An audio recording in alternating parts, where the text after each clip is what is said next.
Assalamu alaikum everyone. Hope you all are doing very well. Welcome back to my channel. So today's video is all about my routine from afternoon till night, and I would also talk and share about how we can balance deen and dunya as a married woman. And apart from that, I am also sharing the recipe for chicken korma. So let's get started. Here I had received a parcel which I ordered few days back, and there was an iron fry pan, smaller in size, which I wanted since long. And then there was a kit from Himalaya. It had total three items in it. One was serum, and that was for brightening the face and fading away the dark pigmentation. And then there was a face wash and a face pack. Along with that, there was a jute bag as well for storing purpose. Although I have been using the face wash of Himalaya since long, but I can't say anything about the serum and the face mask. So let's see how the result is. Then in the late afternoon, after we were done with lunch, I came to salon because I wanted to get pedicure done for myself since long. And as in my next previous videos I have already shared that I was not keeping well, so this time I thought that why not take pedicure and relax myself. Alhamdulillah, it was very comforting, and while returning home I purchased few things from the bakery shop. So after reaching home I quickly prepared the tea, and it was almost like evening, maybe 6 or 7 p.m. And by this time my husband also reaches from office, so we have tea together. Actually evening में यही एक time होता है जो best suitable होता है बच्चों के लिए या हस्बैंड के लिए या हमारे लिए, कि हम एक दूसरे से बातें करें बैठ के या शेयर कुछ करें, क्योंकि दिन भर सभी का शेड्यूल काफ़ी टाइट होता है। जैसे बच्चे स्कूल चले गए, हस्बैंड ऑफिस चले गए, और हम लोग घर में अपने जो भी डेली रूटीन का फॉलो अप होता है वो हम करते हैं। तो यहाँ पर हमारा इवनिंग स्नैक्स हो चुका था, और मैं बच्चों को लेके थोड़ी देर बैठी थी ताकि उनकी बुक्स वगैरह नोटबुक्स वगैरह चेक कर सकूँ, बिकॉज़ एग्ज़ाम्स अब माशाल्लाह ख़त्म हो चुके हैं और स्कूल से एज सच कोई हॉलीडे नहीं मिली है। Maybe in the latter week of October they might get some like 3 to 4 days of autumn break, maybe, I am not sure. तो यहाँ पर बच्चों पे भी ध्यान देना बहुत ज़रूरी है। बेशक एग्ज़ाम ख़त्म हो चुका है, बट बच्चे अक्सर काम कंप्लीट नहीं कर पाते हैं।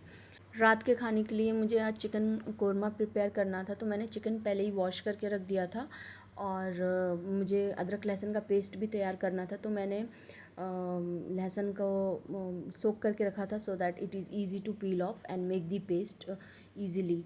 ये ऑलमोस्ट डन है, और मुझे बस इसका पेस्ट निकालना था। और साथ में मैंने प्याज 4 मीडियम साइज़ के लिए थे, एंड फाइनली चॉप कर लिया था, बिकॉज़ उसका बरिस्ता बनाना था कोरमा के लिए, चिकन कोरमा के लिए। तो इसके साथ ही what I had said in the starting of my video, कि मैं एक टॉपिक है जिस पे कुछ शेयर करना चाह रही थी, that how can we balance दीन एंड दुनिया as a married women. Because होता क्या है ना, कि हम घर के कामों में इतने उलझ जाते हैं कि हम जो है एक बेसिक अपना रूटीन जो होता है नमाज को भी लेके या कुरान की तिलावत होती है वो भी हम फॉलो नहीं कर पाते हैं।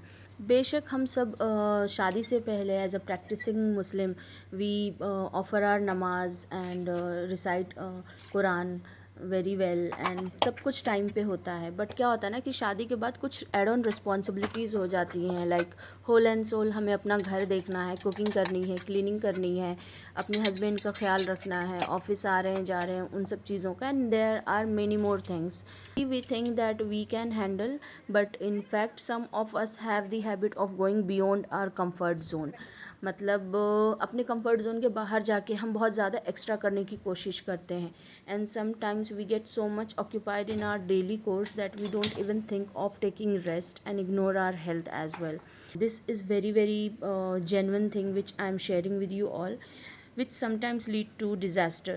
लाइक हम अपने सेहत का बिल्कुल ख्याल नहीं करते हैं, और हम काम में बहुत ज़्यादा उलझ जाते हैं। Like we think that we can do all these things all alone, and even ऐसा भी होता है कि हम ना बिल्कुल भी किसी से हेल्प नहीं लेते हैं। तो ये बहुत ही नेचुरल और सही बात मैं बता रही हूँ, एंड आई नो बहुत लोगों के साथ, बहुत औरतों के साथ ऐसा होता होगा।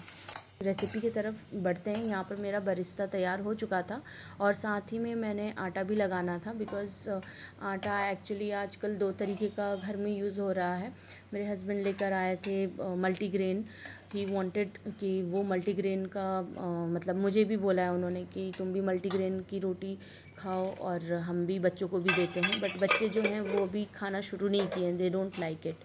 अच्छा, यहाँ कोरमा में मैं मखाने भी डालती हूँ, जिसको फॉक्सनट्स बोलते हैं। तो ये इसको थोड़ा हल्का फ्राई करना होता है ऑयल में, या घी भी यूज़ कर सकते हैं। यहाँ पर मैंने ऑयल में फ्राई किया था बरिस्ता, उसी में ही मैंने मखाना भी फ्राई कर लिया था। अच्छा, एक आटा मैंने जो होल व्हीट वाला था वो मैंने लगा दिया था, फिर मल्टीग्रेन आटा जो था उसका मुझे करना था तैयार, आटा गूंदना था, तो वो मैंने कर लिया था और उसको मैंने कवर करके रख दिया। फिर साथ ही में जो भी तेल की या कोई भी चीज़ ऐसी फैली रहती है गंदा, जिससे स्लैब होता है या काउंटर टॉप, तो मैं साथ ही साथ क्लीन करती रहती हूँ। और ये मैं हमेशा कहती हूँ कि जो चीज़ें हों, गंदगी बढ़े या कुछ भी ऐसी बात हो जो हम हाथों हाथ कर सकते हैं, वो ध्यान से हमें कर लेना चाहिए। फिर मैंने कढ़ाई का फ्लेम जो चूल्हा है वो ऑन किया और उसमें जो तेल था उसमें थोड़ा सा और ऐड किया और उसमें कुछ खड़े गरम मसाले डाले। तेज़पत्ता है, दालचीनी है और बड़ी इलायची एक, और जो छोटी इलायची है वो 3 डाली थी, और लौंग भी 2-3 ऐसे ही डाल दिया। देन उसके बाद स्प्लटर हुआ तो फिर मैंने चिकन ऐड किया, और सिंपल बस मतलब चिकन पहले ऐड करना है एंड देन उसके बाद टेस्ट के अकॉर्डिंग आप नमक ऐड करें। यहाँ पर थोड़ा सा लगभग एक मीडियम साइज़ से थोड़ा छोटा प्याज था, उसको मैंने ऐसे ही हल्का क्रश कर लिया था, मतलब कोर्सली ग्राइंड किया था ग्राइंडर में, along with 2-3 green chillies, because I avoid using red chillies and red chilli powder. तो मैंने यहाँ पर ये प्याज के साथ इसको दरदरा पीस लिया था और इसमें ऐड कर लिया। फिर उसके बाद मैंने अदरक लहसुन का पेस्ट डाला 1 टेबल स्पून के लगभग, एंड उसको फिर अच्छे से मिक्स कर लिया। एंड इसको अच्छे से सौते करना है सो दैट जो रॉ स्मेल होता है प्याज का वो चला जाए, अदरक लहसुन का चला जाए। और जो भी नमक है आप अपने टेस्ट के according you can add it and mix it well. जब अच्छे से सौते हो जाए और इसका रॉ स्मेल चला जाए तो कुछ पाउडर्ड स्पाइसेस डालने होते हैं, जैसे कि धनिया पाउडर है वो मैं लगभग 1 टेबल स्पून इसमें ऐड करूँगी, और फिर उसके बाद ज़रा सा हल्दी powder, then Kashmiri lal mirch powder 1 teaspoon and half teaspoon of jeera powder and 1/4 teaspoon of black pepper. After adding all these spices we need to mix it well, and थोड़ी देर के लिए उसको ऐसे ही छोड़ना है सो दैट अच्छे से मिक्स हो जाए सब कुछ, and then we can add the curd. Actually यहाँ पे जो चिकन मैंने लिया है वो लगभग 600 से 700 ग्राम है। तो यहाँ पे जो मैंने कर्ड यूज़ किया है वो 200 ग्राम्स था, जिसमें से लगभग 150 ग्राम्स तक मैंने इस चिकन में ऐड कर दिया था पकाने के टाइम पे, और जो बाकी कर्ड बचा है वो मैं जो बरिस्ता मैंने निकाला है उसके साथ ग्राइंडर में डाल के कोर्स ग्राइंड करूँगी, तो वो बाद में मैं दिखाऊंगी वीडियो में। और यहाँ पर जो भी मसाले मैंने डाले हैं वो चिकन के मेजरमेंट के अकॉर्डिंग डाले हैं, तो आप उसी के अकॉर्डिंग अपने रेसिपी में यूज़ करें। तो जो टॉपिक आज मैं डिस्कस कर रही थी कि दीन और दुनिया को कैसे हमें बैलेंस करना है एज अ मैरिड वुमेन, तो I will be discussing some easy tips, like जो बहुत ही इजी होंगे हमारे लिए और इनफैक्ट सभी के लिए इंशाल्लाह।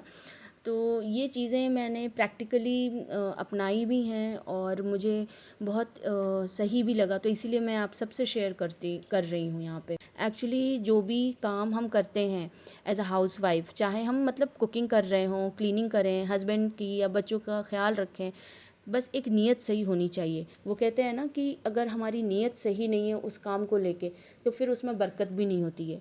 और ये एक जो हदीस है सही मुस्लिम 1907 आप देख सकते हैं, या सही अल बुखारी 54, ये मैं इसलिए रेफरेंस दे रही हूँ क्योंकि कुछ चीज़ें ऐसी होती हैं कि जो हम बात बोल जाते हैं और लोग उस चीज़ को कहते हैं कि ऑथेंटिसिटी क्या है, तो इस वजह से बस मैंने दिया है।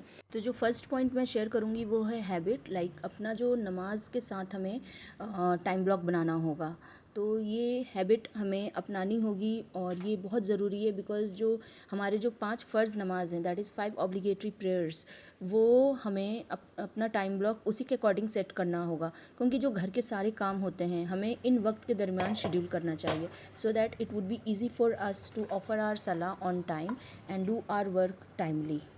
अच्छा, मूविंग टुवर्ड्स द रेसिपी, यहाँ पर मैं बता देती हूँ कि चिकन जो है ऑलमोस्ट होने वाला है, 80% हो चुका है, उस पर तरी भी आ गई है। तो यहाँ पर मैंने प्याज को दही में हल्का सा कोर्स ग्राइंड कर लेना है और उसको फिर मैं चिकन में शामिल कर दूँगी। एंड देन जो फॉक्स नट्स जो मखाने थे वो फ्राई किए थे वो भी मैं इसमें ऐड कर दूँगी और अच्छे से स्टर कर दूँगी। देन सेकंड है छोटी शुरुआत हम जो कुरान के साथ करें। लाइक हम कभी कभी, ये अक्सर मैंने भी किया है गलती, कि जैसे किसी दिन खूब ज़्यादा पढ़ लिया, कुरान की तिलावत खूब ज़्यादा कर ली, और कभी कभी ऐसा होता है कि पूरा दिन निकल जाता है अस्तगफिरुल्लाह और मैं मतलब कुरान की तिलावत नहीं कर पाती हूँ। और ये चीज़ें बहुत ही प्रैक्टिकल हैं जो कि मैं शेयर कर रही हूँ। तो हमें क्या करना है कि डेली हम 5 से 10 मिनट का कुरान का तिलावत करें। लाइक पहले जैसे अपना फजर नमाज के बाद हमने सूरह यासीन पढ़ लिया, उस वक्त टाइम नहीं है, बच्चों के स्कूल से जाने के बाद उस वक्त हम कर लेते हैं और उस वक्त वो बेहतर टाइम लगता है मुझे करने में। तो उस टाइम पे हम अपनी इबादत को पूरा कर सकते हैं, क्योंकि अल्लाह को वो इबादत पसंद है जो कंसिस्टेंट हो, ना कि बहुत ज़्यादा, कि किसी दिन हमने बहुत ज़्यादा कर लिया और किसी दिन बिल्कुल भी नहीं किया। अच्छा, थर्ड पॉइंट है घर का काम एंड ज़िक्र। ज़िक्र से मतलब ये है कि जब भी हम कोई काम करते हैं, जैसे अपने घर में जो काम कर रहे होते हैं, तो जैसे हमने कपड़े तय बनाने हैं, कुकिंग कर रहे हैं, या बर्तन धो रहे हैं, या झाड़ू पोछा कुछ भी मतलब कर रहे हैं, तो हम उस वक्त अल्लाह के ज़िक्र कर सकते हैं। जैसे तस्बीह पढ़ सकते हैं, सुबहान अल्लाह, अल्हम्दुलिल्लाह, अल्लाहु अकबर, है ना। फिर है fourth number, intention switch. Intention switch का मतलब ये है कि हर टास्क से पहले, मतलब कोई भी काम करने से पहले आप एक पॉज़ लें और नियत बना लें कि अल्लाह ये काम मैं आपकी ख़ुशी के लिए कर रही हूँ। चाहे वो कोई भी काम हो, चाहे मतलब कुकिंग हो, क्लीनिंग हो, मतलब कोई भी आपका डेली कोर हो, या फिर घर से रिलेटेड, या अपने हस्बैंड या बच्चों की मतलब देखभाल ही क्यों ना हो। तो ये सब क्या होता है ना, ये इंटेंशन बनाने से जो भी हम काम कर रहे होते हैं ये हमारे इबादत में शामिल हो जाता है। Next point is rest and self care. Rest का मतलब लेज़ीनेस नहीं होता है। प्रॉफिट मोहम्मद सल्लल्लाहु अलैहि वसल्लम ने कहा है कि तुम्हारी जो बॉडी का हक है तुम पे, लाइक जो हमारी बॉडी है उसको हमें उसका हक अदा करना है। तो जब हम रेस्ट लें या सेल्फ़ केयर करें तो गिल्ट में बिल्कुल भी ना आएँ, बल्कि ये अपना पर्सपेक्टिव बना लें कि ये एक हम सुन्नत अदा कर रहे हैं। और जो हमारे नबी सल्लल्लाहु अलैहि वसल्लम का मतलब सुन्नत है, मतलब जो हम फॉलो कर रहे हैं वो हम उनको फॉलो कर रहे हैं और अपने बदन का, अपने बॉडी का हक अदा कर रहे हैं। Next and the last point is मदद लेना सीखें। बैलेंस का मतलब टीम वर्क भी है। सब कुछ मतलब चुपचाप करने की ज़रूरत नहीं है। इसका मतलब ये है कि कई बार मतलब हम औरतें ये समझती हैं कि किसी से मदद मांगना गलत है और बिना मदद लिए सब कुछ अकेले करना ही बहुत अच्छी बात है। और ये भी मेरी ये वाली जो आदत थी ये मेरी ही थी कि कुछ साल पहले तक मतलब मैं सब कुछ A to Z खुद से करने की कोशिश करती थी। I even never asked my husband to help me out, although वो बहुत हेल्पफुल हैं, काफ़ी सपोर्टिव हैं, बट ये चीज़ें मैंने सीखी नहीं थी और मैं मतलब I used to be on my toes. हर चीज़ मुझे खुद से करनी थी, ना मैं मदद लेती थी। देन आई रियलाइज़ दैट ये मैं अपने बॉडी के साथ बहुत गलत किया है, बिकॉज़ हेल्थ के साथ भी ये एक तरीके से नाइंसाफ़ी होती है। अच्छा, ये ना एक मैस्कुलिन ट्रेट होता है जो कि मुझे अब तक पता नहीं थी ये बात। और फेमिनिन ट्रेट क्या होता है कि आपको महसूस हो कि अब मुझे मदद की ज़रूरत है और ख़ुद को इतना डिज़र्विंग समझें कि दूसरों से हम मदद मांग सकें। इनफैक्ट जब हम अलग लाइक न्यूक्लियर फैमिली में रहते हैं तो एक हमें जो हेल्प मिल सकता है वो हमारे पार्टनर से ही मिल सकता है। तो जब तक हम उनको बताएंगे नहीं, उनसे हेल्प नहीं मांगेंगे, हाउ वुड दे नो। और हम एक्सपेक्ट करते रहे हैं कि हाँ भैया वो खुद बनाए, वो खुद मतलब हेल्प करें, तो वो इम्पॉसिबल है। क्योंकि अल्टीमेटली हस्बैंड भी तो काम कर रहे हैं, वो भी जॉब कर रहे हैं, चाहे वो बिज़नेस कर रहे हैं, जॉब कर रहे हो, तो ये बहुत ज़रूरी है कि हम हेल्प मांगे। और जॉइंट फैमिली में है तो आपके साथ और भी लोग हैं, उनसे आप हेल्प ले सकते हैं, मिलजुल के काम करें। सो दैट क्या होगा इससे कि दीन और जो दुनिया है वो अलग थोड़ी ना है, हमें एक साथ मिल के उसको लेके चलना है ताकि हमारी ज़िंदगी जो है वो आसान बने। और ये सब चीज़ें जो हैं, जो मैंने पॉइंट्स डिस्कस की, इंशाल्लाह ये आप अप्लाई करें, इम्प्लीमेंट करें अपनी लाइफ में, बहुत सुकून मिलेगा और इंशाल्लाह थोड़ी बहुत तो आसानी होगी ही। अच्छा, इसकी ग्रेवी की जो कंसिस्टेंसी होती है वो थोड़ी सी गाढ़ी होती है, तो मैंने इसमें पानी ऐड नहीं किया था, लेकिन अगर आपको पतली ग्रेवी चाहिए तो आप ऐड कर दें। और एंड में मैंने इसमें केवड़ा वाटर डाला है क्योंकि उससे एरोमा इन्हेंस होता है। तो अल्हम्दुलिल्लाह खाना रेडी हो चुका है, और जैसा कि वीडियो में आपने देखा, मैंने रोटियाँ जो बनाई थी वो मल्टीग्रेन आटे की बनाई थी, और जो पराठे बनाए थे वो होल व्हीट फ्लावर के बच्चों के लिए। तो खाने के बाद मैं फिर किचन में आई, बाकी जो काम रह गया था क्लीनिंग का, डस्टिंग तो ऑलरेडी मैंने पहले कर दी थी, बट जो थोड़े बहुत छींटे आ जाते हैं सालन वगैरह या तेल वगैरह का, या ऐसे भी काम वाम करते वक्त, तो मैं ऐसे ही डीप क्लीनिंग कर देती हूँ हर दूसरे तीसरे दिन पे, ताकि गंदगी फैले ना और मेरा काम आसान रहे। So now I am ending my video over here, and अगर आप न्यू हैं मेरे चैनल पे तो प्लीज़ सब्सक्राइब करें, because it would be a motivating factor for me, and let me know about your thoughts below in the comments. Thank you so much. अल्लाह हाफिज़ and take care.